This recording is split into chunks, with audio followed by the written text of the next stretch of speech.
दिल से निकाल ली होती तो एक माँ हमें और आपको इतनी तकलीफ के साथ कैसे पैदा करती। कि इमाम कायनात फरमाते हैं कि जब माँ बच्चा जनती है, जब माँ बेटा पैदा करती है, बेटा बेटी, और नॉर्मल डिलीवरी हो रही हो, होश की हालत में हो रही हो, ऑपरेशन के साथ नहीं, नॉर्मल डिलीवरी में माँ के जब बच्चा पैदा होता है तो उस औरत को इतना दर्द होता है, इतना दर्द होता है कि अल्लाह के नबी फरमाते हैं कि अगर उस औरत के दर्द को, उसकी तकलीफ को अगर जमीन की छाती पर डाल दिया जाए तो जमीन भी फट जाए और ये दर्द बर्दाश्त न कर सके। एक औरत ये दर्द बर्दाश्त करके अपने बेटे को जन्म देती है।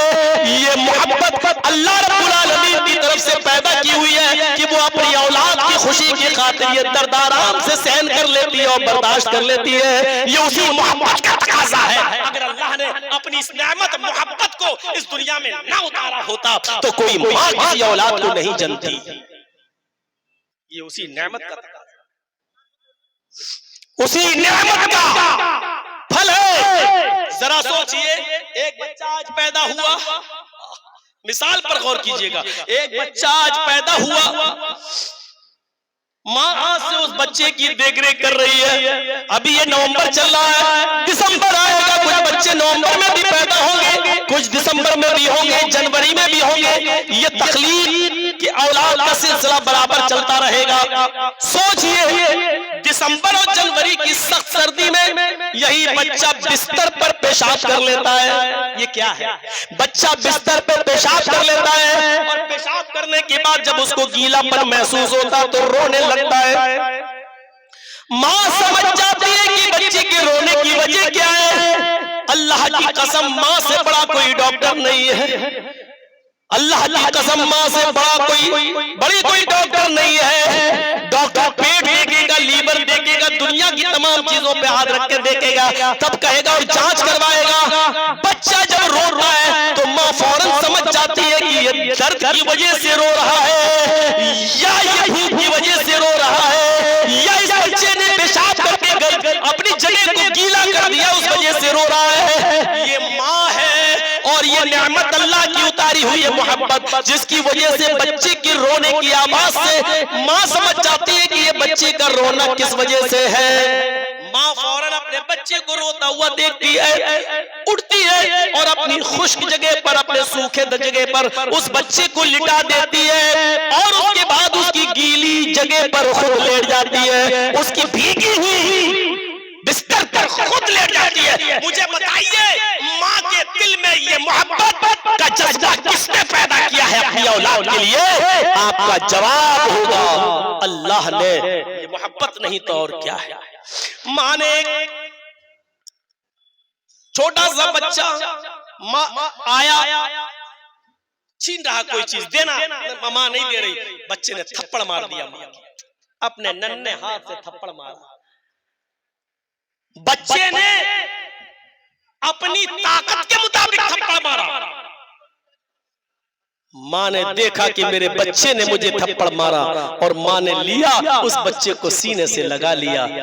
बज़ाहिर मार का मामला था, लेकिन माँ ने उसको मोहब्बत का मामला बना दिया।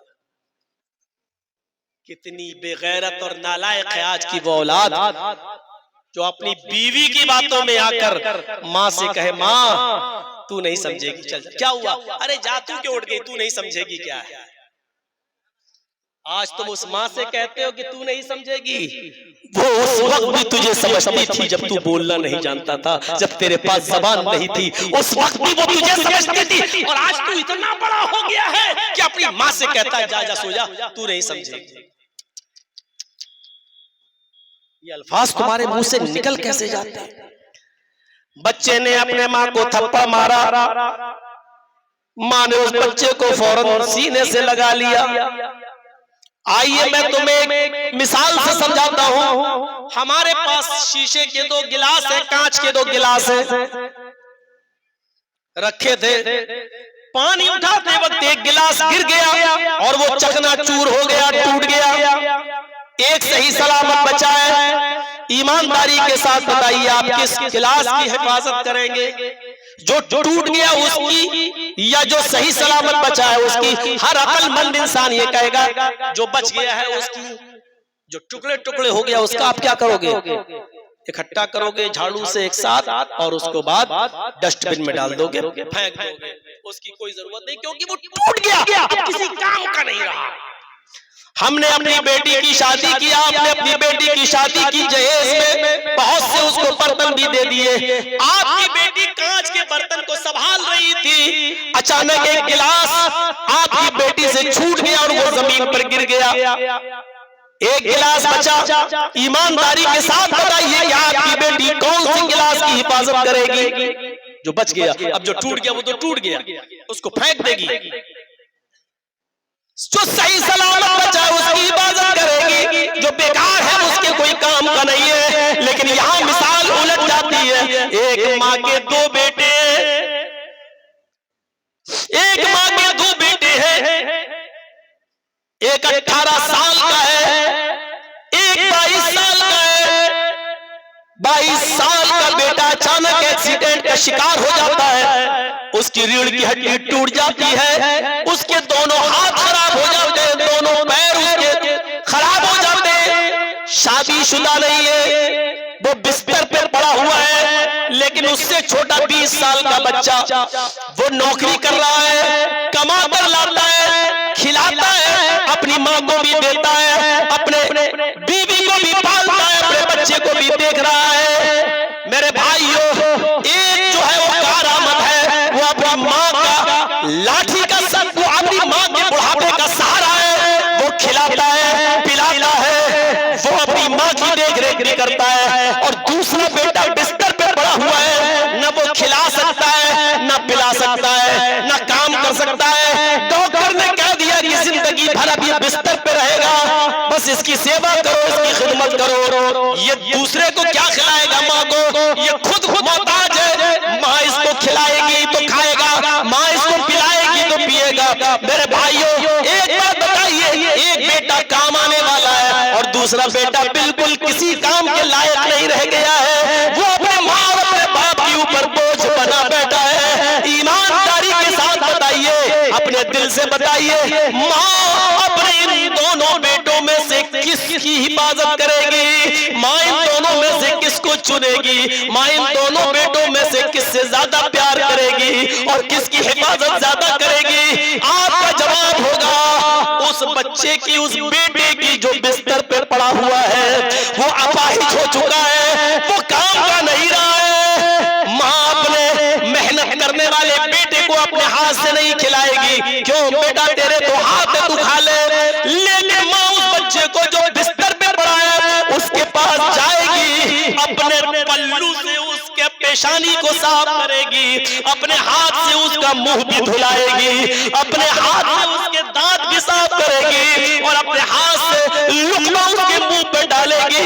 इस बड़े बच्चे का पेशाब और पायखाना भी साफ नहीं करेगी, दूर जाएगी इससे छोटे बच्चे से जो काम का है, लेकिन अपने बड़े बच्चे से जो बिस्तर पे लेटा हुआ है उसके पास जाकर उसके कपड़े भी धुलेगी, उसके कपड़े भी बदलेगी और पेशाब और पायखाने की जरूरत होगी तो ये माँ आज अपने बड़े बेटे जो अपाहिज है उसको पेशाब भी कराएगी और लैट्रीन भी कराएगी और उसको धुलाएगी भी और साफ भी करेगी। मेरे भाइयों, इस अपाहिज लंगड़े लूले जो किसी चीज का लायक नहीं है, बेकार बेटे की मोहब्बत उसकी माँ के दिल में ये कौन सी चीज पैदा कर रही है? ये अल्लाह की वही नेमत है जो नेमत मोहब्बत के नाम से जानी जाती है। अल्लाह ने कहा, इन तउद्दू नेमतल्लाहि ला तुहसूहा। मेरे बंदो, मेरी नेमतें इतनी ज्यादा है तुम्हारे ऊपर, मेरे बंदो मेरी नेमतें इतनी ज्यादा है तुम्हारे ऊपर कि अगर तुम उनको गिनना चाहो तो तुम उसको गिन भी नहीं सकते। इतनी नेमतें मेरी तुम्हारे ऊपर कि तुम उनको गिनना चाहो तो गिन भी नहीं सकते। इन नेमतों को जरा देखिए मेरे भाइयों, हमने कोई गलती की, आप हमें जल्दी माफ नहीं करेंगे। आपने गलती की, हम आपको जल्दी माफ नहीं करेंगे। 2-4 बार वार्निंग देंगे, फिर आपको बैंक कर देंगे जैसे हमने किया। लेकिन जरा सोचो, अल्लाह ताला ने कुरान करीम के अंदर ये नेमत देखिए मोहब्बत की, हमदर्दी की। अल्लाह ताला ने कुरान करीम के अंदर 20 से ज्यादा बार अपने गुनाहगार बंदों को, अपने नाफरमान बंदों को या इबादी कहकर पुकारा है। पढ़िए कुरान। अल्लाह ने नेक बंदों को ये नहीं कहा मेरे नेक बंदे, लेकिन गुनाहगार बंदों से कहा मेरे बंदो। पढ़ो कुरान। एक मकाम पर तो बहुत बड़े गुनाहगार बंदे को या इबादी कह दिया, जिसके गुनाह का आलम इतना है। पढ़िए कुरान। कुल या इबादी अल्लज़ीना असरफू अला अनफुसिहिम ला तक़नतू मिर रहमतिल्लाह। कुल ऐ नबी कह दो। और अल्लाह क्या कह रहा है? या इबादी अल्लज़ीना असरफू अला अनफुसिहिम, आए मेरे गुनाहगार बंदो। और कौन से गुनाहगार बंदे? असरफू, जिन्होंने बहुत गुलू किया है गुनाह करने में, जिन्होंने जरूरत से ज्यादा गुनाह किए। एक तो होता गुनाहगार, एक होता जरूरत से ज्यादा गुनाहगार। इबादियल्लज़ीना असरफू अला अनफुसिहिम, जिन्होंने अपनी जान, अपने नफ्सों पर बहुत ज्यादा जुल्म और गुनाह कर डाले हैं, हद से आगे बढ़ गए गुनाह कर करके। इसका तर्जुमा बाद मुफस्सिरीन ने यूं किया है, जिन्होंने गुनाह कर करके जमीन और आसमान भर लिए, यानी जमीन और आसमान भर कर भी अगर तुमने गुनाह किए हैं, तो अल्लाह क्या कह रहा है अपने उन गुनाहगार बंदों से?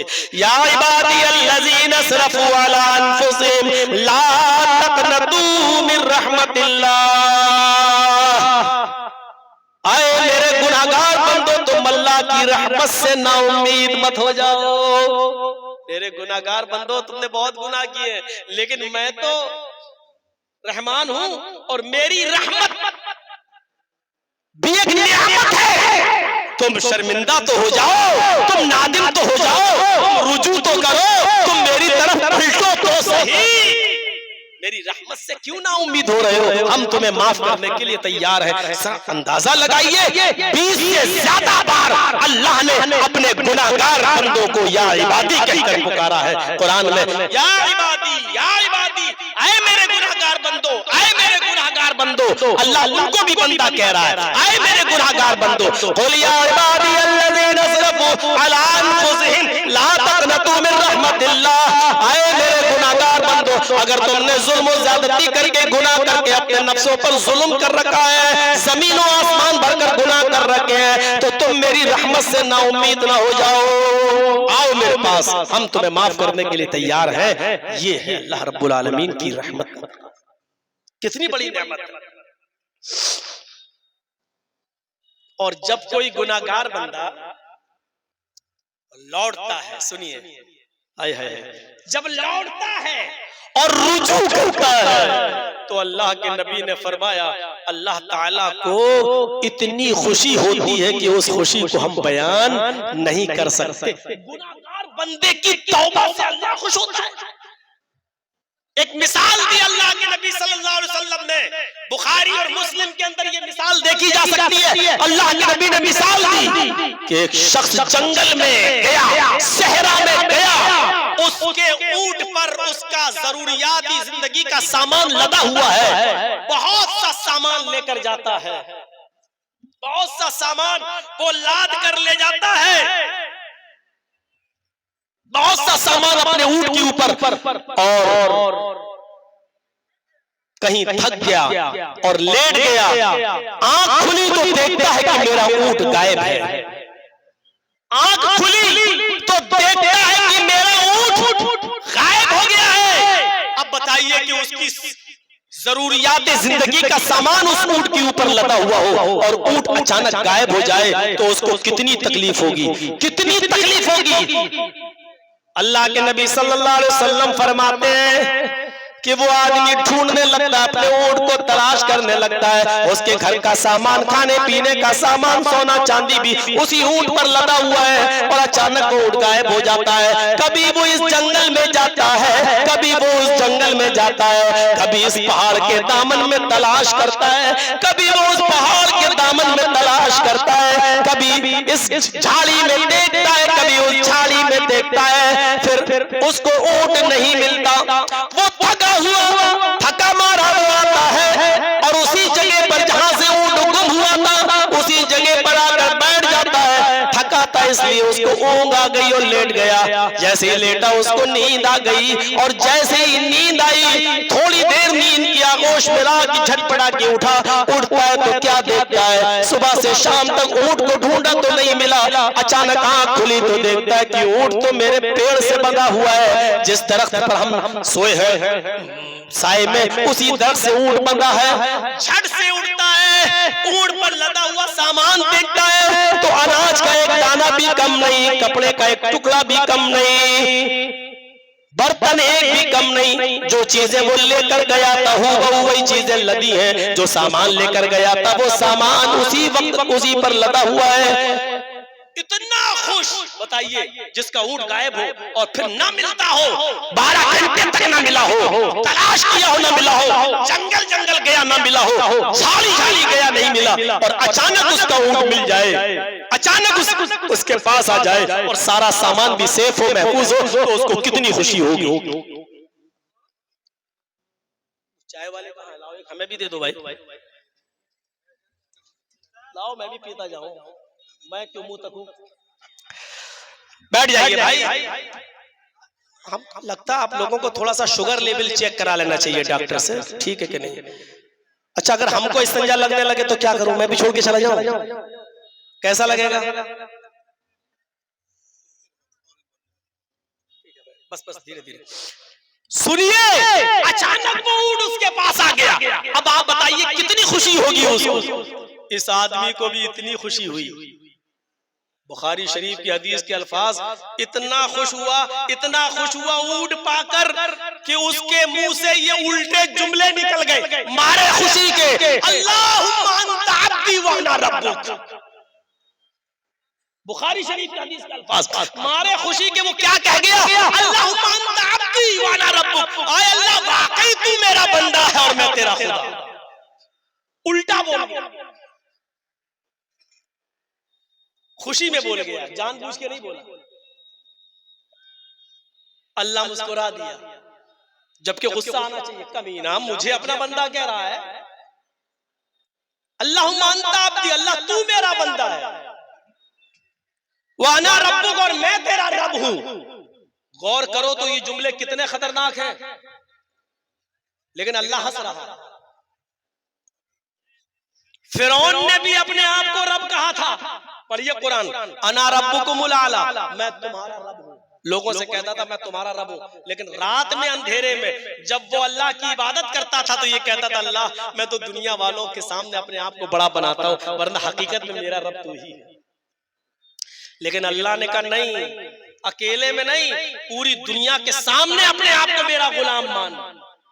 अकेले में नहीं, अकेले में तो ये भी अल्लाह को अपना रब मानता था, लेकिन दुनिया वालों से कहता था ना रब्बुकुमुल आला, मैं तुम्हारा रब हूं।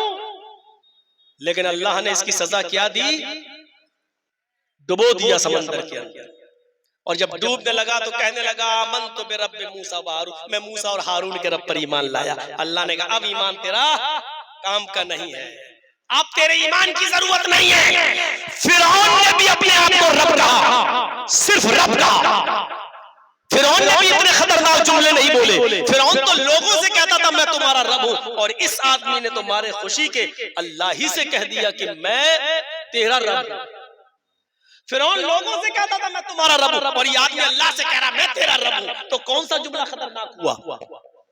ये वाला जो अल्लाह को कह रहा मैं तेरा रब हूं, लेकिन अल्लाह ने इसको कुछ नहीं कहा, हंस रहा अल्लाह, क्योंकि वो जानता है मेरे बंदे ने ये जुमले जानबूझकर नहीं कहे हैं, दिल से नहीं कहे, उसकी जबान फिसल गई, मारे खुशी के उसको होश नहीं है उसके मुंह से क्या निकल रहा है। इसका मतलब ये हुआ कि नियतों का बड़ा दारोमदार होता है, नियतों पर डिपेंड होता है सारा मामला। अगर आप जलसे में मौलाना जर्जीस साहब की तकरीर सुनने आए हैं तो आपको सवाब नहीं मिलेगा। आप जलसे में कुरान और हदीस सुनने आए हैं तो आपको सवाब मिलेगा। अगर आप किसी मखसूस शख्सियत को सुन के चले जाते हैं तो आपको सवाब नहीं मिलेगा। अगर आप कुरान और हदीस सुनने आए हैं तो जो बातें जर्जीस साहब बता रहे हैं वही बातें जयनगर का इमाम भी बताता है। अगर आप उसकी बात नहीं सुनते, जर्जीस की सुनते, इसका मतलब यह है कि आप कुरान और हदीस से मोहब्बत नहीं है, जर्जीस से मोहब्बत है, शख्सियत से मोहब्बत है। कुरान और हदीस से मोहब्बत होती तो आप उसकी भी नतीजा निकालिए। नियत क्या है आपकी? मौलाना लास्ट में लाके फंसा देते हो, हम क्या करें? यानी आपने ये इशारा कर दिया कि हजरत अली साहब को भी सुन के जाओ। मेरे भाइयों ये नियत पर डिपेंड करता है, नियत पर। अब मैं जो चीज बताना चाहता हूँ उस चीज को जरा सुनिएगा मेरे भाइयों बड़े प्यार से। अल्लाह के नबी फरमाते जितनी खुशी इस शख्स को होती है अपना खोया हुआ ऊंट पा करके मारे खुशी की, कह रहा है आय अल्लाह तू मेरा बंदा मैं तेरा रब हूं, उससे भी ज्यादा खुशी, उससे भी ज्यादा खुशी अफराह, अफराह का लफ्ज आया बुखारी में, उससे भी ज्यादा खुश होता है अल्लाह। किससे? उस बंदे से जो गुनाहों की पोटरी और गुनाहों का समंदर लेकर अपने रब के पास आता है और कहता अल्लाह आज से मैं इस तमाम पाप और गुनाहों को लात मार रहा हूं और तेरे दर पे आकर तुझसे हमेशा के लिए अपने गुनाह की माफी चाहता हूं। अल्लाहुम्मा गफिरली, आय अल्लाह तू मुझे बख्श दे, अल्लाहुम्मा गफिर लिज़ुनूबी, अल्लाह मेरे गुनाहों को बख्श दे, आइंदा मैं कभी गुनाह के करीब नहीं जाऊंगा। अल्लाह के नबी फरमाते हैं जितना खोया हुआ ऊंट पाने वाला खुश होता है उससे ज्यादा खुशी अल्लाह को इस आदमी की तौबा पर होती है, इस आदमी के गुनाह से माफी मांगने पर होती है। ये रब की मोहब्बत है, वरना कोई गुनाहगार इंसान इस धरती पर चल नहीं सकता है। इस जमीन में हजारों बड़े बड़े लोगों को ये खा गई। अभी जैसा एजाज साहब ने कहा सद्दाम अभी जिंदा है, मेरे भाइयों ये जमीन सद्दाम जैसी शख्सियतों को भी खा गई जिसकी कभी किसी जमाने में तूती बोला करती थी, जो जिस गुस्ल खाने में नहाता था वो सोने की टोटी हुआ करती थी, जिस हैंगर पर वो टॉवेल अपने जिस्म को पोंछने के लिए लटकाया करता था वो हैंगर गोल्ड का सोने का हुआ करता था, लेकिन आखिरी वक्त में वो मिला तो बंकरों में छिपा हुआ मिला, लंबी दाढ़ी लंबी मूंछों की हालत में मिला और उसको तख्तेदार पर जाकर लटका दिया गया, उसको मौत की सजा दे दी गई। मेरे भाइयों याद रखिएगा अल्लाह रब्बुल आलमीन की इस नेमत को याद रखिए कि अपने गुनाहगार बंदे से जब वो तौबा करता है तो अल्लाह बहुत खुश होता है, लेकिन ये तौबा इस नीयत से हो कि हम आइंदा कभी इस गुनाह के करीब नहीं जाएंगे। ऐसा नहीं दिन में शराब पी रात में तौबा, दिन में शराब पी फिर रात में तौबा, दिन में शराब पी फिर रात में तौबा। अल्लाह के नबी ने फरमाया जब कोई बंदा दिन में शराब पीता और रात में कहता अल्लाह माफ कर दे तो अल्लाह फरिश्तों को हुक्म देता है मेरे बंदे को माफ कर दिया, तुम भी इसकी बुराई मत लिखो। दूसरे दिन फिर शराब पीता था तौबा करता शाम को, अल्लाह कहता फरिश्तों जाओ मैंने आज भी माफ कर दिया। तीसरे दिन फिर वो शराब पीता है और फिर शाम को तौबा करता है, अल्लाह फरमाता बंदो फरिश्तों छोड़ो जाने दो आज ही मैंने उसको माफ कर दिया। लेकिन चौथे दिन फिर वो उठता है शराब पीता है और रात में फिर वो तौबा और इस्तिगफार करता है कि अल्लाह मुझे माफ कर दे। अल्लाह कहता फरिश्तों अब इसके गुनाह को लिख लो, इसलिए कि ये बंदा मेरी रहमत का नाजायज फायदा उठा रहा है, ये मेरी रहमत का नाजायज फायदा उठा रहा है, बार बार गुनाह कर रहा और बार बार तौबा कर रहा है, ये नाजायज फायदा उठा रहा है, अब इसके गुनाह को लिख लो। मेरे भाइयों अल्लाह बहुत माफ करने वाला है, लेकिन इतना उसकी रहमत का नाजायज फायदा मत उठाइए कि आप ये समझ बैठे कि हम चाहे कितने गुनाह करते रहे वो माफ करता रहेगा। इसीलिए उसने कहा हम जब्बार भी हैं, हम कहार भी हैं। हजरत उमर फारूक ने फरमाया हजरत उमर फारूक ने फरमाया कि एक जंग में कुछ जंगी कैदी पकड़े गए, और बड़ा प्यारा वाकया सुनाने जा रहा हूं, सुन लो। एक जंग में बड़े कुछ जंगी कैदी पकड़े गए, उनको गिरफ्तार करके जनाब मोहम्मद रसूलुल्लाह के पास लाया गया। जब सारे कैदी नबी के पास लाए गए, पेश किए गए, तो इन कैदियों में एक औरत ऐसी थी, एक औरत ऐसी थी जिसका दूध पीता बच्चा कहीं गुम हो गया था। आज की ये तकरीर अब तक की तमाम तकरीरों से बिल्कुल अलग है मेरे भाइयों, जरा गौर से सुन लीजिए मैं जो बताने जा रहा हूं। अब जंगी कैदी थे, उन जंगी कैदियों में एक औरत थी जिसका दूध पीता बच्चा कहीं गुम हो गया था। वो औरत जिस छोटे बच्चे को देखती, उस बच्चे को उठा लेती और अपने पिस्तान से लगा लेती। जिस छोटे बच्चे को देखती, उस बच्चे को वो अपने पिस्तान से लगा के दूध पिलाने लगती, क्योंकि उसका अपना बच्चा कहीं गुम हो गया। जिस बच्चे को देखती उठाती और अपना पिस्तान खोल के दूध पिलाने लगती। अल्लाह के नबी सल्लल्लाहु अलैहि वसल्लम देख रहे हैं। आपने सहाबा से पूछा, है सहाबियों, कौन पूछ रहा है? रहमतुल लिल आलमीन। कौन पूछ रहा? रहमतुल लिल आलमीन। किससे? सहाबा से। इस औरत का बच्चा कहीं गुम हो गया है, ये किसी भी बच्चे को देखती है, उठाकर अपने पिस्तान से लगा के अपना दूध पिलाने लगती है। गौर करो, इस माँ को अपने बच्चे से कितनी मोहब्बत है। साहबा ने कहा बहुत। कहा अच्छा ये बताओ, अगर इस औरत का बच्चा मिल जाए और मैं यहां आग जलाऊं और इस औरत से कहूं कि अपने बच्चे को इस जलती हुई आग में डाल दे, तो क्या कहोगे आप? क्या ये औरत उस बच्चे को आग में डाल देगी? अल्लाह के नबी सल्लल्लाहु अलैहि वसल्लम ने सहाबा से पूछा, सहाबा ने कहा हरगिज नहीं। अल्लाह के नबी इस माँ की मोहब्बत का तकाजा ये कहता है कि माँ अपने बच्चे को आग में नहीं डाल सकती। अगर धोखे से ये बच्चा आग में गिर जाए तो फरमाया इस माँ की मोहब्बत खुदा आग में छलांग लगा देगी और इस बच्चे को बचाने के लिए वो अपने आप को जला लेगी, लेकिन बच्चे को जहां तक हो सकेगा बचाने की कोशिश करेगी। अल्लाह के नबी सल्लल्लाहु अलैहि वसल्लम ने यहाँ जो जवाब दिया, अगर उसके अतराफ से आने वाले सुनो, इस मौके पर अल्लाह के नबी ने जो जवाब दिया, वो जवाब ये था, सहाबियों, इस औरत की मोहब्बत का तकाजा ये है कि औरत अपने बच्चे को आग में नहीं डालेगी, और अगर धोखे से ये बच्चा आग में गिर जाए तो ये औरत अपने आप को आग में जंप लगा लेगी, कूद छलांग लगा देगी और बच्चे को बचाने में अपने आप को जला लेगी और कोशिश करेगी कि मेरा बच्चा जिंदा बच जाए।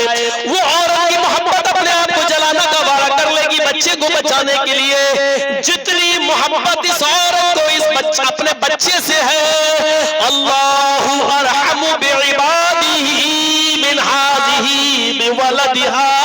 अल्लाह की कसम, कसम उस ज़ात की जिसके कब्जे में मोहम्मद की जान है, अल्लाह को अपने गुनाहगार बंदों से जब वो तौबा करते हैं, उनके गुनाह को माफ करने में उससे भी ज्यादा खुशी होती है जितनी खुशी इस औरत को अपने बच्चे को, खोए हुए बच्चे को पाकर होती होगी, उससे भी ज्यादा खुशी अल्लाह तबारक व तआला को होती है जब कोई गुनाहगार बंदा अपने गुनाह से तौबा कर लो। अभी तौबा के दरवाजे खुले हैं। खाइनो खयानत की हो तो कर लो तौबा, गासिबो अगर जमीन और जायदाद गस्ब की है तो कर लो तौबा, जुआरियों अगर जुआ खेले हो तो कर लो तौबा, शराबियों अगर शराब पी पी कर अपने माँ बाप और अपने बीवी बच्चों का दिल दुखाया है तो कर लो तौबा। अभी तौबा का दरवाजा खुला हुआ है। अगर नमाजें तर्क की है तो कल से तौबा करके छूट और नमाजें पढ़ने लगो और नवाफिल का एहतमाम करो ताकि छूटी हुई नमाजें तुम्हारे नवाफिल के जरिए किसी हद तक पूरी हो जाए। करो इबादतों में आगे बढ़ो मेरे भाइयों, हर किस्म के गुनाह से बचो, इसलिए कि अल्लाह रब्बुल आलमीन बहुत मेहरबान है और उसकी नेमत का, रहमत का तकाजा है कि वो तुम्हें माफ कर दे। ये उसकी बहुत बड़ी नेमत है। ये तौबा के दरवाजे खुले, ये नेमत नहीं है। मैं समझता हूं कि अब कुछ लोगों को चादर लेके भेज दिया जाए आप लोगों के दरमियान कि कब्रिस्तान का मामला है। मेरे भाइयों, मेरी मोहब्बत आपके सीनों में है, दुआएं आपने की है, तो मेरी आवाज पर भी एक बार लब्बैक कहते हुए आप दे दीजिए। जो झोली भरना चाहे, जो दामन में आप डालना चाहें इस कब्रिस्तान के लिए, आप उसकी का ताबुन फरमाएं। ये मेरी रिक्वेस्ट है, गुजारिश है। खामोशी से जाइएगा, 2-3 लोग चले जाएं। और असल में मैं चंदा कर लेता बाद में भी, लेकिन चूंकि मेरे बाद हजरत अली साहब का प्रोग्राम होना है, इसलिए मैं आपको स्टेज पे नहीं बुलाऊंगा, फिर मामला दरहम बरहम हो जाएगा। वरना मैं बैठता 10-5 मिनट और मैं एक एक करके लोगों को बुलाता, लेकिन जो मैं खत्म करूंगा फिर पब्लिक चली जाएगी, तो फायदा नहीं है। इसलिए अभी मैं भेज रहा हूँ कपड़ा लेकर, तो आपके बीच में जाएंगे, आप उनको दीजिएगा जो भी आप दे सकते हैं। मुझे उम्मीद है आप जो देंगे उसी में अल्लाह रब्बुल आलमीन बरकत देगा। मेरे भाइयों, आपने सुना होगा और ना सुना हो तो मैं आपको बताऊं, कुवैत में किसी बुजुर्ग का, 80 साल के बुजुर्ग का हार्ट का ऑपरेशन हुआ। बहुत पैसे वाला बुजुर्ग था, हार्ट का ऑपरेशन हुआ। ऑपरेशन सक्सेसफुल रहा, ऑपरेशन कामयाब रहा। और ऑपरेशन होने के बाद, दवा व चलने के बाद, जब डिस्चार्ज फाइल बनी और जब उस बुजुर्ग को हॉस्पिटल से डिस्चार्ज किया गया, तो डॉक्टर ने 10 लाख रुपए इंडियन करेंसी के हिसाब से बिल उसके सामने पकड़ा दिया। 10 लाख रुपए इंडियन। इसने बिल देखा, रो दिया। इसलिए नहीं रोया कि 10 लाख रुपए नहीं थे, बहुत पैसे वाला बुजुर्ग। डॉक्टर ने कहा क्या बात है, क्यों रो रहे हो? कहा कोई बात नहीं। डॉक्टर चैम्बर में गया, वो समझा कि शायद 10 लाख रुपए ज्यादा हैं, इसलिए बेचारा इतना नहीं दे सकता, इसलिए रो रहा है। डॉक्टर चैम्बर में जाता है और बिल को काट कर 7 लाख कर देता है कि जाओ 3 लाख हम छोड़ रहे हैं, 7 लाख। ये आया, इसने 7 नहीं 10 ही दिए। डॉक्टर साहब, अगर आपका 10 हो रहा है तो 10 लीजिए आप। अगर आप मुझे इसलिए 3 लाख छोड़ रहे हैं कि मैं गरीब हूं, तो ये गलत है। अल्लाह ने मुझे बहुत कुछ नवाजा है, मेरे लिए 10, 20, 25, 50 लाख भी कोई हैसियत नहीं रखते। डॉक्टर ने कहा अच्छा, आप रो रहे थे? कहा मैं किसी और वजह से रो रहा था। डॉक्टर ने पूछा कि तुम क्यों रो रहे हो, वजह क्या थी? उसने ये कहा कि डॉक्टर साहब, मेरी उम्र 80 साल हो चुकी है। इस 80 साल की उम्र में मैंने ये ऑपरेशन अपने हार्ट का कराया। आपने 10 मिनट में मेरे हार्ट का ऑपरेशन कर दिया और 3-4 दिन में मुझे यहाँ से डिस्चार्ज कर दिया, छुट्टी दे दी। 10 मिनट के ऑपरेशन के बाद 10 मिनट में आपने मेरे हार्ट को संभाल लिया। आपने उसकी कीमत 10 लाख का बिल मुझे पकड़ा दिया। मैं ये सोच कर रो रहा हूँ कि अगर अल्लाह रब्बुल आलमीन मुझे बिल पकड़ा दे तो वो कितना महंगा होगा। जिसने 80 साल तक मेरे हार्ट की, मेरे दिल की हिफाजत फरमाई, 10 साल तक, 80 साल तक जिसने मेरे हार्ट की और मेरे दिल की जिसने हिफाजत की, आज तक उसने उस हार्ट पर, उस हिफाजत पर उसने बिल नहीं मांगा। तो ये कितनी बड़ी नेमत है, कितनी बड़ी। कल के जलसे में मैंने एक हदीस पढ़ी थी हजरत आयशा सिद्दीका की। हजरत आयशा सिद्दीका ने फरमाया था कि मा मिन अब्दिन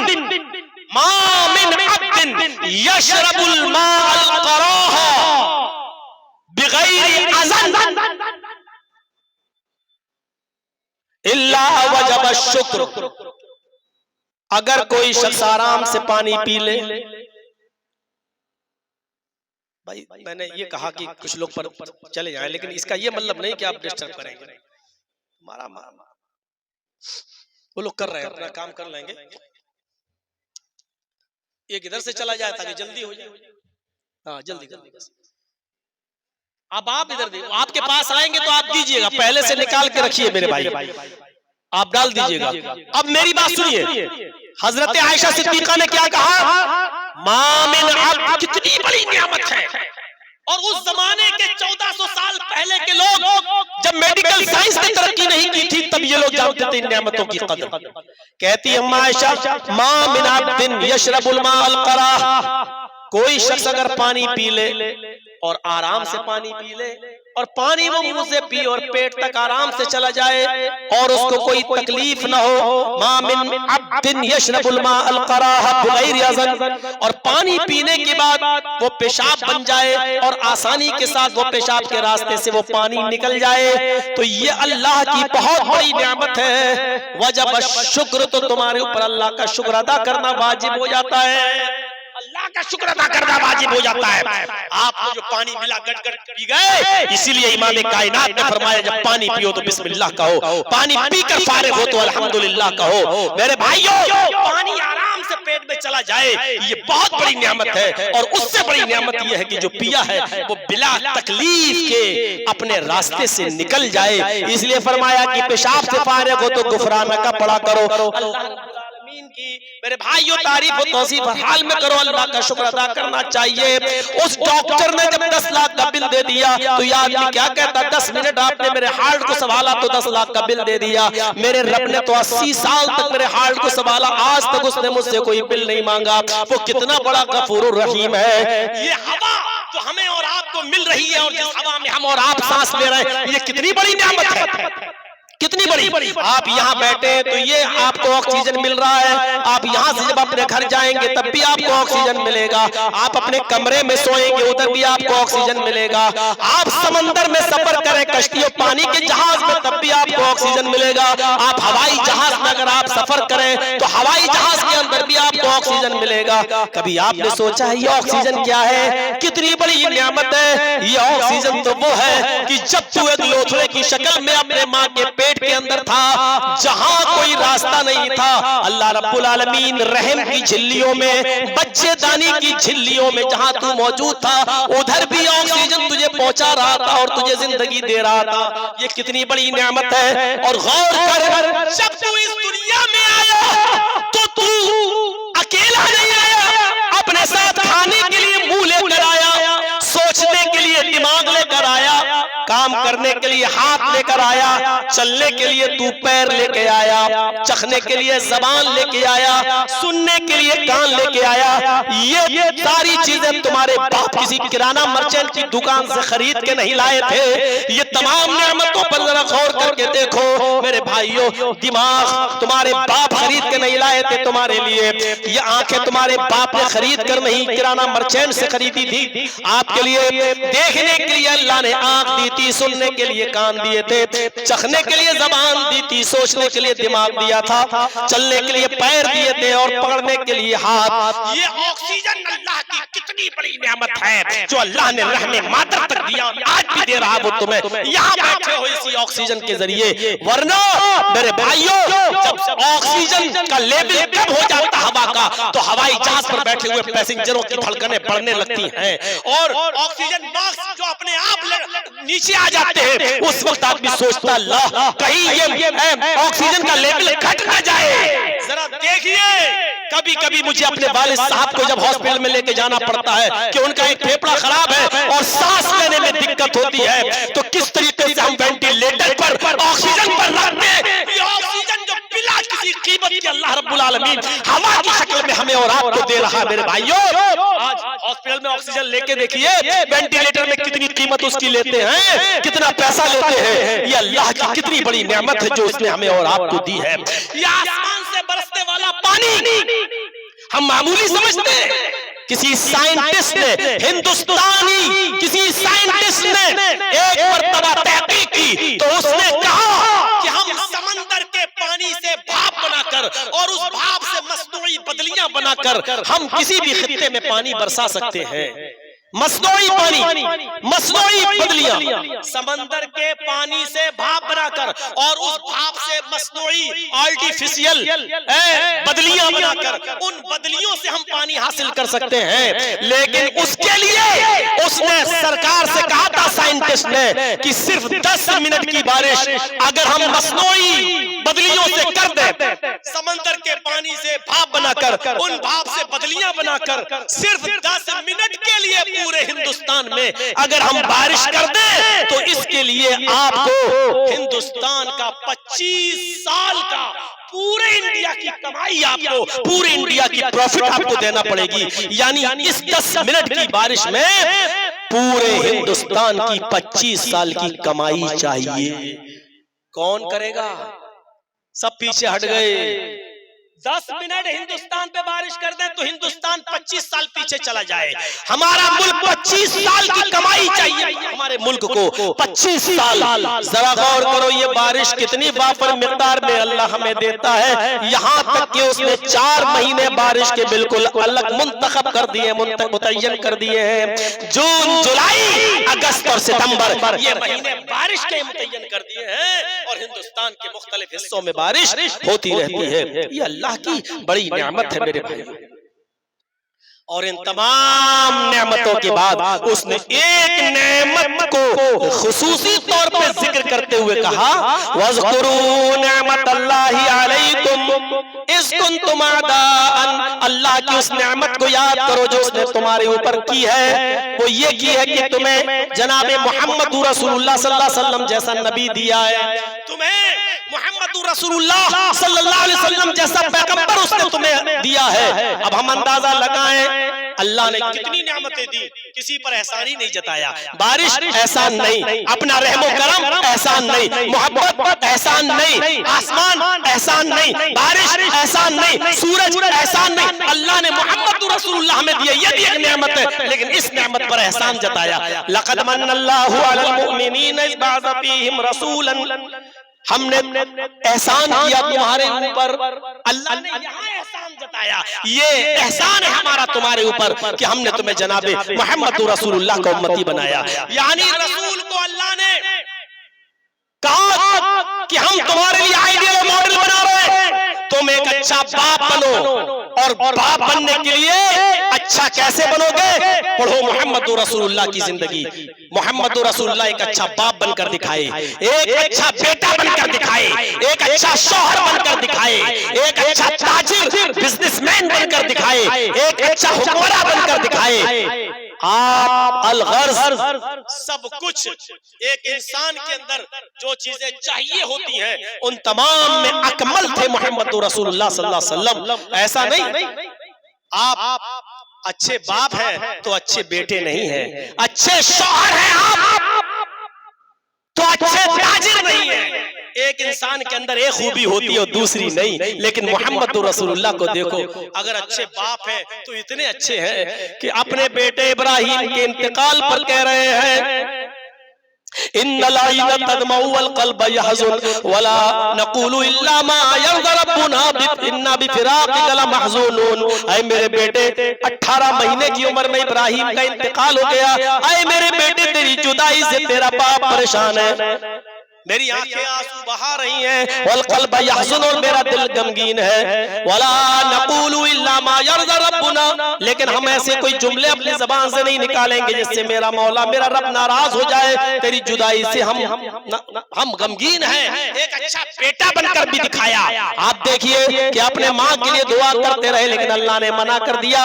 मेरे भाइयों, एक अच्छा बेटा भी बनकर दिखाया, एक अच्छा बाप बनकर दिखाया, एक अच्छा शौहर बनकर दिखाया कि कोई भी बीवी आपसे आपकी पूरी जिंदगी नाराज नहीं रही। हजरत आयशा सिद्दीका ने देखा कि एक मर्तबा आप किसी दूसरी बीवी के पास चले गए और थोड़ा देर ज्यादा बैठ गए, वहां ज्यादा बैठ गए तो ये जुदाई हजरत आयशा को बर्दाश्त नहीं हुई और वो जंगल में चली गई और झाड़ियों में, घास की झाड़ियों में अपना पैर डाल दिया और कहने लगी, आय अल्लाह सल्लित अलैना हय्यतन, कोई सांप मेरे ऊपर मुसल्लत कर दे।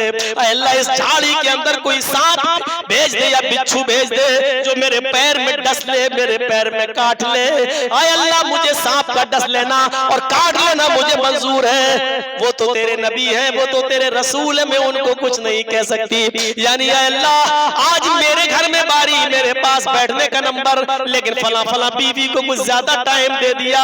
ये जुदाई मेरे लिए कयामत बनकर गुजर रही है। मेरे भाइयों, कितनी मोहब्बत की होगी अल्लाह के रसूल ने कि हजरत आयशा को 2-4 मिनट भी फालतू किसी दूसरी बीवी की यहाँ जाना पसंद नहीं था। एक अच्छे शौहर भी आप बनकर दिखाए, एक अच्छे मुअल्लिम बनकर दिखाए, गौर करो, अपनी औलाद को बात बात में थप्पड़ मारने वाले और डराने वाले सोचे कि अल्लाह के नबी सल्लल्लाहु अलैहि वसल्लम अपनी बीवी उम्मे सलमा के साथ खाना खा रहे हैं। उम्मे सलमा के छोटे बच्चे भी हैं जो अबू सलमा से पैदा हैं। अल्लाह के रसूल ने जब उम्मे सलमा से शादी की तो अबू सलमा के बच्चे भी उम्मे सलमा के साथ चले आए। उनमें एक बेटा बहुत छोटा था। अल्लाह के नबी सल्लल्लाहु अलैहि वसल्लम के पास जब वो खाना खाने बैठा तो उसने पूरी थाली के बीचों बीच के अंदर हाथ डाल दिया। सीखो, पूरे बीचों बीच में हाथ डाल के ऐसे खाने लगा। जैसे उसने हाथ डाला, अल्लाह के नबी ने हाथ पकड़ लिया, फरमाया इग़सिल यदैहि, बेटे पहले हाथ धुल के आओ। तरबियत, बेटे हाथ धुल कर आओ। वो बच्चा गया, दोनों हाथ धुलकर आया। आपने कहा दो जानू होकर बैठो, सुन्नत तरीका बता दिया, खाना खाते वक्त ऐसे बैठो, दो जानू होकर बैठो। बेटा बैठ गया। आपने कहा समिल्लाह, अल्लाह का नाम लो। उसने अल्लाह का नाम लिया, बिस्मिल्लाह। आपने फरमाया अब खाओ और अपनी तरफ से खाओ, पूरी थाली में तुम हाथ न डालो। बच्चा स्कूलों में तरबियत हासिल नहीं करता, बच्चा माँ और बाप की गोद से तरबियत हासिल करता है। तरबियत के सिलसिले में अल्लाह के नबी ने इतना जबरदस्त हुक्म दिया है कि आप ताज्जुब करेंगे। फरमाया जब तुम्हारा बेटा 7 साल का हो तो नमाज का हुक्म दो, और 10 साल का हो नमाज ना पढ़े तो मार मार के ले जाओ नमाज पढ़ने। अब पॉइंट की बात देखेंगे आप, न नमाज 7 साल की उम्र में फर्ज है, न 10 साल की उम्र में फर्ज है। नमाज फर्ज हो ही नहीं रही 10 साल में, लेकिन 10 साल की उम्र में आपने कहा बच्चा नमाज ना पढ़े तो मारो। नमाज फर्ज होती है लड़के पर या लड़की, दोनों शामिल है बालिग होने पर। और लड़का बालिग कब होता है? जब वो सोते हुए ख्वाब देखकर जुम्बी होने लगे। और मैं साफ तौर पर कह दूं, जब उसको एहतलाम होना शुरू हो जाए, दीन में शर्म नहीं आनी होनी चाहिए, जब उसको नाइट फॉल शुरू होने लगे तो वो बालिग माना जाएगा। अब नमाज उसके ऊपर अब फर्ज हो चुकी है। और लड़की बालिग मानी जाएगी जब उसको पीरियड आना शुरू हो जाए, जब उसको MC मंथली कोर्स आना शुरू हो जाए, तब वो बालिग मानी जाएगी। लेकिन तरबियत देखो, 7 साल का हो तो नमाज का हुक्म दो, मारना नहीं। चलो बेटा नमाज पढ़ने, जोहर चलो बेटा नमाज पढ़ने, असर चलो बेटा नमाज पढ़ने, मगरिब चलो बेटा नमाज पढ़ने, इशा चलो बेटा नमाज पढ़ने, फजर चलो बेटा नमाज पढ़ने। दूसरे दिन 3 साल तक उसको बराबर नमाज का हुक्म दो, मारो नहीं, कभी जाएगा कभी नहीं जाएगा। लेकिन इन 3 सालों में कम से कम कुछ नहीं तो 15,000 मरतबा आपने उसको नमाज का हुक्म दे दिया होगा। अब भी 15,000 मरतबा देने के बाद भी 10 साल के बाद वो नमाज नहीं पढ़ता, तो अब वो तरबियत मार के जरिए दो, क्योंकि अब वो बड़ा हो चुका है। अब मारो उसको मस्जिद के अंदर ले जाओ, क्योंकि जब कहने पर नहीं सुधरा और कहने पर नमाजी नहीं बना, तो अब उसको दूसरी तरबियत की जरूरत है, और वो है डंडा, वो है मार। वो भी ऐसी वैसी मार नहीं, बहुत सख्त नहीं। अब स्कूलों में आजकल ज़ेरे बहस बना हुआ है कि टीचर बच्चों को मारे या नहीं मारे।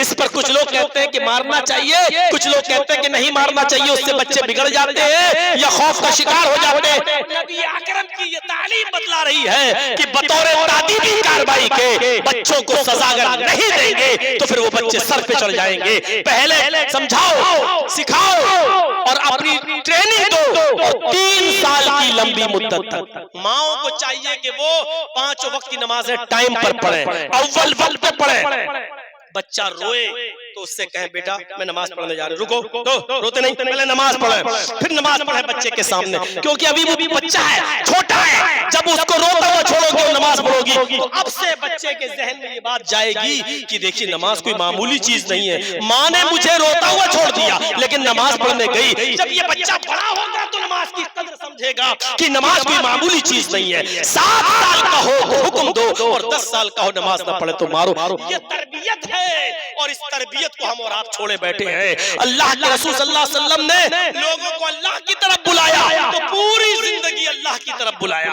बस मेरे भाइयों जरा सुनिएगा, अल्लाह की तरफ बुलाने की स्टाइल भी कोई ऐसी नहीं। आज कोई कांग्रेस की तरफ बुलाएगा, कोई आपको आरजेडी की तरफ बुलाएगा, आपके सीधा करने के लिए आएंगे, वो आपके जलसे को ना तो सुनना आना चाहते हैं ना आपकी तकरीरें सुनना चाहते हैं। ये अलग बात है कि वो अपनी पार्टी का प्रचार नहीं करते, लेकिन उसमें भी उनका सियासी मफाद होता है कि हमें जाने से हमारे पक्ष में वोट पड़ेंगे और लोग हमें भी भूलेंगे नहीं। वो दीन के लिए नहीं आते, वो जलसों के लिए नहीं आते, लेकिन नबी आकरम की पूरी जिंदगी दावत इल्लाह पर भरी पड़ी है। जरा गौर करो, 40 साल की उम्र पूरी होने के बाद गारे हिरा में जब वही आपके ऊपर नाजिल की गई, सबसे पहले इक़रा बिस्मि रब्बिकल लज़ी खलक़, तो सबसे पहले किसका नाम लिया गया? इक़रा बिस्मि रब्बिकल लज़ी खलक़। उस रब के नाम से पढ़ो जिसने पैदा किया, उस रब के नाम से पढ़ो जिसने पैदा किया। यहां से नबी अकरम की जिंदगी शुरू होती है और फिर पूरी जिंदगी रब की तरफ दावत दी गई। देखिए, चुपके चुपके अल्लाह की तरफ बुला रहे हैं। 3 साल के बाद हुक्म होता है खुल्लम खुल्ला लोगों को अल्लाह की तरफ बुलाओ। आप कोहे सफा पर चढ़ गए और कोहे सफा पर चढ़कर अल्लाह की तरफ बुला रहे हैं। दावत का अंदाज देखिए, आपने लोगों को अल्लाह की तरफ बुलाया, आपने एक एक का नाम लिया, एक एक कौम एक एक कबीले का नाम लिया, आपने उन सबको बुलाया। या बनी काब इब्न लुय्य अनक़िज़ू अनफ़ुसकुम मिनन नार, या बनी अब्द शम्स अनक़िज़ू अनफ़ुसकुम मिनन नार, या बनी अब्दुल मुत्तलिब अनक़िज़ू अनफ़ुसकुम मिनन नार, या बनी अब्द शम्स अनक़िज़ू अनफ़ुसकुम मिनन नार। यहाँ आप अपनी बेटी से भी कह रहे हैं, या फातिमा बिन्त मुहम्मद अनक़िज़ी नफ़्सकी मिनन नार, सलीनी मिन माली मा शि'ति इन्नी ला उग़नी अन्की मिनल्लाहि शैया। यहाँ आप अपनी फूफी का भी नाम ले रहे हैं, या सफिय्यत बिन्त अब्दुल मुत्तलिब अनक़िज़ी नफ़्सकी मिनन नार। आए बनु अब्द मनाफ के लोगों, अपने आप को जहन्नम से बचाओ। आए बनु अब्दुल मुत्तलिब के लोगों, अपने आप को जहन्नम से बचाओ। आए बनी अब्द शम्स के लोगों, जहन्नम से बचाओ। आए काब इब्न लुय्य के घराने वालों, अपने आप को जहन्नम से बचाओ। आए मेरी बेटी फातिमा, अपने आप को जहन्नम से बचाओ। आए मेरी सफिया, आए अब्दुल मुत्तलिब की बेटी मेरी फूफी सफिया, अपने आप को जहन्नम से बचाओ। फिर आपने लोगों को हुक्म दिया, क़ूलू ला इलाहा इल्लल्लाह तुफ़्लिहू, लोगों ला इलाहा इल्लल्लाह कह दो, कामयाब हो जाओगे। ये अल्लाह की तरफ बुला रहे हैं, एक अल्लाह की तरफ। उकास का मेला लगा हुआ है। उकास मक्के में हर साल उकास का बाजार लगता था और उस उकास के बाजार में, उकास के मेले में बहुत दूर दूर से लोग आते थे, दूसरे शहरों से भी। अल्लाह के नबी सल्लल्लाहु अलैहि वसल्लम दूसरे शहर के लोगों में तबलीग करने जाते हैं। इतना मारा लोगों ने उस उकास के बाजार के अंदर कि अल्लाह के नबी का सर फट गया और बेहोश होकर आप जमीन के ऊपर गिर पड़े। एक शख्स भागता हुआ आया, छोटी सी फातिमा थी, 4 साल की। फातिमा आपकी बेटी कितने साल की? 4 साल की। किसी ने कहा, फातिमा बेटी, तेरे बाबा को मक्के के बाजार में इतना मारा कि वो बेहोश पड़े हैं। छोटी सी 4 साल की बच्ची अपनी ओढ़नी संभालती और भागती है। ज़ादुल माद के इस जुमले ने मुझे रुला दिया, ज़ादुल माद के इस जुमले ने मुझे रुला दिया कि जब 4 साल की बेटी ने सुना कि मेरे बाप को मक्के के बाजार में काफिरों ने मारा तो ऐसी नहीं भागी, उसने अपनी ओढ़नी संभाली, सर पे रखी, जबकि 4 साल की बच्ची पर पर्दा फर्ज नहीं है। पर्दा भी फर्ज भी नहीं हुआ है, पर्दे की आयत भी नाजिल नहीं हुई है। काश ये फातिमा छोटी सी 4 साल की बच्ची का वाकया आज हमारी बेटियां जो जलसे में आई हैं वो सुने, हमारी लड़कियां सुने, हमारी बेटियां सुने, हमारी बहनें सुने, जिनके सरों से दुपट्टे उतर गए हैं, जो आज लेंगी और प्लाजो पहनकर घूम रही है, हाफा फास्तीनों के कपड़े पहनकर मार्केटिंग और शॉपिंग कर रही है, कॉलेजों में अपने बहनोइयों की मोटरसाइकिल पर बैठकर भी सफर कर रही है, और भाभी अपने देवरों के साथ आराम सफर कर रही है।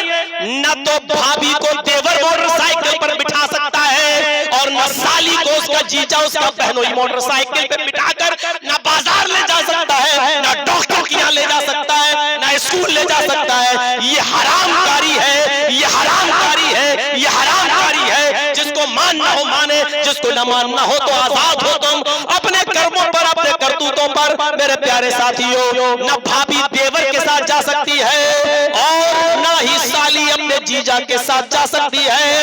अगर आपकी बीवी आपके साथ बैठ के खाना खा रही है तो आपकी साली अपनी बहन के पास बैठकर भी आपके साथ खाना नहीं खा सकती है, क्योंकि उसका चेहरा खुला है, उसकी हथेलियां भी दिख रही है, उसके ऊपर पर्दा फर्ज है अपने बहनोई से।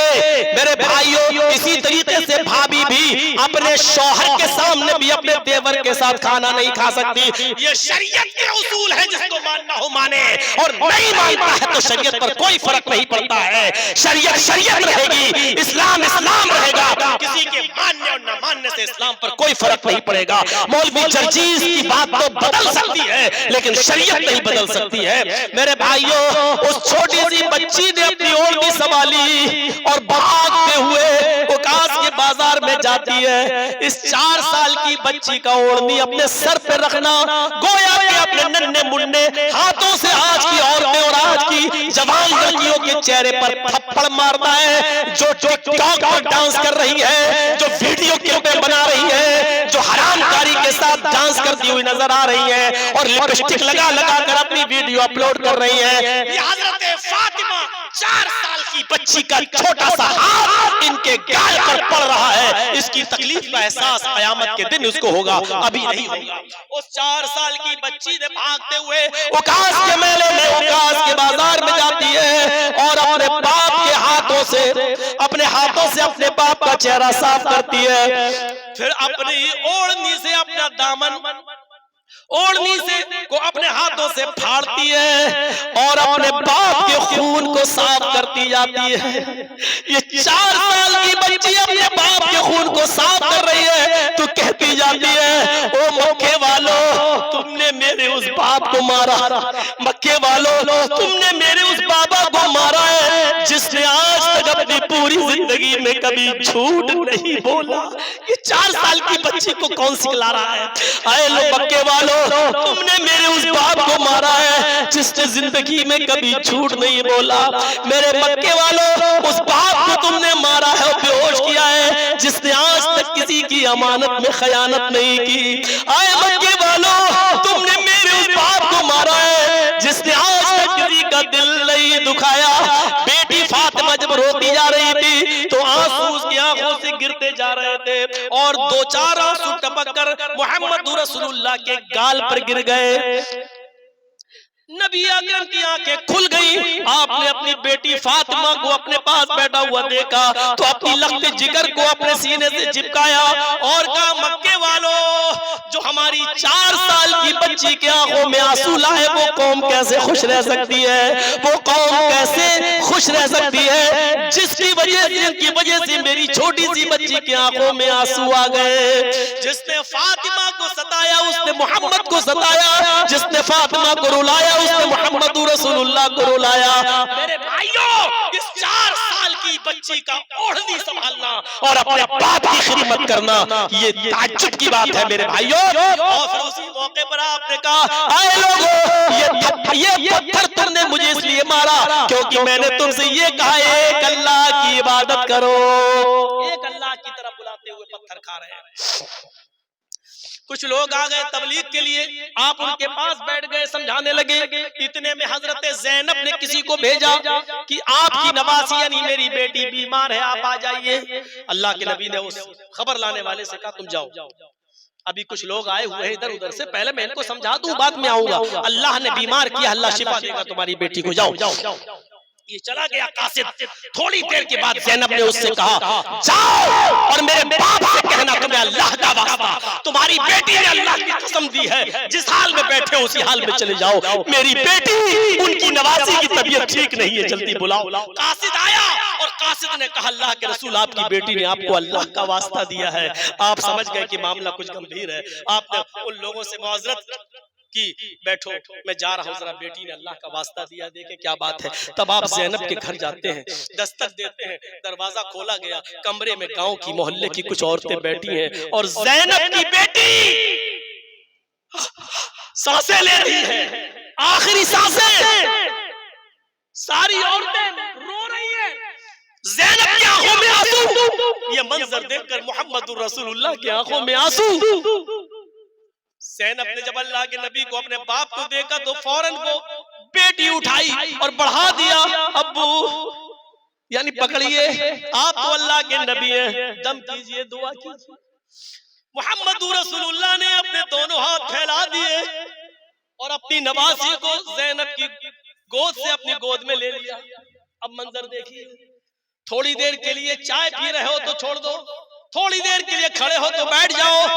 जरा इस मंजर को देखिए, ऐसा लग रहा है जैसे वो मंजर हमारी आंखों के सामने। किस्मत देखिए, ज़ैनब ने ये बेटी इसलिए दी कि मेरे बाप नबी है, दुआ करेंगे सही हो जाएगी, लेकिन कुदरत को कुछ और मंजूर था। सांसें जिस बेटी की उखड़ रही हैं, जैसे वो अपने नाना की गोद में आती है उसकी रूह निकल गई, उसका इंतकाल हो गया। और जैसे ज़ैनब की नवासी का, अपनी नवासी ज़ैनब की बेटी का इंतकाल होता है, ज़ैनब धाड़े मार मार के रोती है। उस कमरे में जितनी औरतें थी और जितने लोग थे, सबकी आंखों में आंसू। लेकिन इस नाजुक मोड़ पर भी अगर अल्लाह से कोई रिश्ता मजबूत कर रहा है तो वो हस्ती है मोहम्मद रसूलुल्लाह की, और वो उस मौके पर दर्श दे रही है, इन्ना लिल्लाहि व इन्ना इलैहि राजिऊन, अल्लाहुम्मा अजिरनी फी मुसीबती वखलिफ ली खैरम मिनहा। कहाँ हैं आप और कहाँ है हमारी वो माँ बहनें जो अपनी औलाद पर सीना चाक कर लेती हैं और बाल नोचने लगती हैं और खिलौने उठा उठा के कहती है मेरी बेटी अब कैसे खेलेगी, और जाहिलियत के नारे लगाती हैं। मोहम्मद रसूलुल्लाह सब्र की तलकीन कर रहे हैं, कह रहे हैं ज़ैनब मेरे हाथ में कुछ नहीं, मैं तो अल्लाह का पैगंबर हूँ, इन्ना लिल्लाही, ये अमानत तो अल्लाह ने दी थी और हम सब अल्लाह ही की तरफ से आए हैं, वो इन्ना इलैहि राजिऊन, और उसी की तरफ जाना है, उसी की तरफ पलटना है। अल्लाहुम्मा अजिरनी फी मुसीबती, अल्लाह इस मुसीबत में बेहतर बदला दे, अच्छा अजर दे, वखलिफ ली खैरम मिना, और तुम्हें इससे अच्छा बदला अता फरमाए, इससे अच्छा जो छीना है उससे अच्छा अल्लाह ताला तुम्हें दे। पूरा वाक़या ये कि घर में गम का माहौल, लेकिन ऐसे मौके पर भी अगर अल्लाह की तरफ कोई दावत दे रहा है तो वो हस्ती है मोहम्मद। हर वक्त अल्लाह। एक गज़वे से लौटे, थके हुए थे, दरख्तों के साए में लेट गए। कौन अल्लाह को याद करेगा ऐसे मौके पर? कोई इधर लेट गया, कोई उधर लेट गया, कोई उधर लेट गया। अल्लाह के नबी भी थके हुए थे, अपनी तलवार एक दरख्त से लटका दी और दरख्त के नीचे लेट गए। इतने में एक दुश्मन रसूल आता है, तलवार खोलता है, नीचे कूदता है, उसकी जंपिंग की आवाज से अल्लाह के नबी उठ गए, अपने आप को संभाल लिया। आवाज नहीं दी, लोग इधर आओ, ये मारने आ रहा है, नहीं, वो करीब आ गया। बुखारी की हदीस के अल्फाज, वो बढ़ रहा है, अल्लाह के नबी सल्लल्लाहु अलैहि वसल्लम खड़े हैं, नियत भाप रहे हैं कि इसकी नियत ठीक नहीं है, हाथ में तलवार मेरी तरफ बढ़ते हुए तानता है तलवार और कहता है मैं यासिमुका मिन्नी या मोहम्मद, आए मोहम्मद बता तुझे आज मेरे हाथ से कौन बचाएगा। जरा तसव्वुर करो, मुझे आज मेरे हाथ से तुझे आज कौन बचाएगा, मैं यासिमुका मिन्नी, मुझसे तुझे कौन बचाएगा। तलवार हाथ में तान चुका है, सामने नबी, और ऐसे मौके पर कहते हैं अल्लाह, क्या रिश्ता था, क्या दावत थी। अरे कोई अपने पीरों की तरफ बुलाता है, कोई वलियों की तरफ बुलाता है, कोई बुजुर्गों की तरफ बुलाता है, नबी की पूरी जिंदगी कोई अपने नेता की तरफ बुलाता है, कोई अपने प्रेसिडेंट की तरफ बुलाता है। नबी की पूरी जिंदगी गुजरी है तो अल्लाह की तरफ दावत, मौत सामने देख रहे हैं, दुश्मन गलत नियत से आया है, तलवार मेरी उसके हाथ में है और कह रहा बता तुझे कौन बचाएगा। आपने ऐसे मौके पर उसको भी दावत दी। अल्लाह, सारी जिंदगी अल्लाह ही पर भरोसा किया, आज भी उसी पर भरोसा है, वही बचाएगा। और न जाने इस लफ्ज में कौन सा करंट था, कौन सी बिजली थी कि उसको करंट लगा और तलवार उसके हाथ से छूट गई। क्योंकि काफिर भी उस जमाने के अल्लाह को जानते थे, उसके पावर को पहचानते थे। आज हम नहीं जानते अल्लाह का पावर। हम सोचते हैं अल्लाह अकेले कुछ कर ही नहीं सकता। बेटा देना हो तो इनके पास लेना हो तो इनके पास जाओ, कारोबार संभलवाना हो तो इनके पास जाओ, ये करना हो तो इनके पास। काफिर उस जमाने का जानता था मोहम्मद ने जिसका नाम लिया वो कोई मामूली हस्ती नहीं है। अल्लाह, जब अल्लाह कहा तो उसके हाथ से तलवार गिर गई। अल्लाह के रसूल ने झपट ली और कहा मैं यहां से मौका मिल, अब तू बता तुझे कौन बचाए। पांसा पलट गया। ये कभी भी हो सकता है, किसी के साथ भी हो सकता है। अब पांसा पलट गया, बता तुझे कौन बचाएगा। उसने कहा आपके हाथ में तलवार है, आप ही बचा सकते हैं। आपने कहा जा, मैंने तुझे माफ किया, चल यहाँ से जाओ, मैंने तुझे माफ किया। तुम मारना भी चाहते थे तो तुम मुझे नहीं मार सकते थे, क्योंकि अल्लाह की मदद मेरे शामिल हाल थी। जाओ यहाँ से। उस खून के प्यासे को भी माफ कर दिया। बताना ये था दावत अल्लाह की तरफ। पूरी जिंदगी अल्लाह की तरफ बुलाई। और आखिरी चीज सुन लो कि अल्लाह के नबी सल्लल्लाहु अलैहि वसल्लम जब मक्के से हिजरत करके मदीना गए, 8 दिन का मुसलसल सफर। आजकल की तरह नहीं कि मौलाना जर्जी साहब यहाँ बागडोरा से बैठे और 2 घंटे में दिल्ली पहुंच गए। आजकल की तरह सफर नहीं था।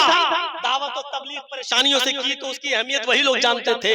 अल्लाह के रसूल सल्लल्लाहु अलैहि वसल्लम हिजरत कर रहे हैं, 8 दिन का मुसलसल सफर, घोड़े ऊंट पर सफर सहाबा के साथ। और जब मदीना पहुंचे तो मदीना से कुछ थोड़ा दूर पहले कुबा के अंदर, कुबा में आप रुक जाते हैं। 8 दिन मुसलसल थकने के बाद सहाबा ने कहा अल्लाह के नबी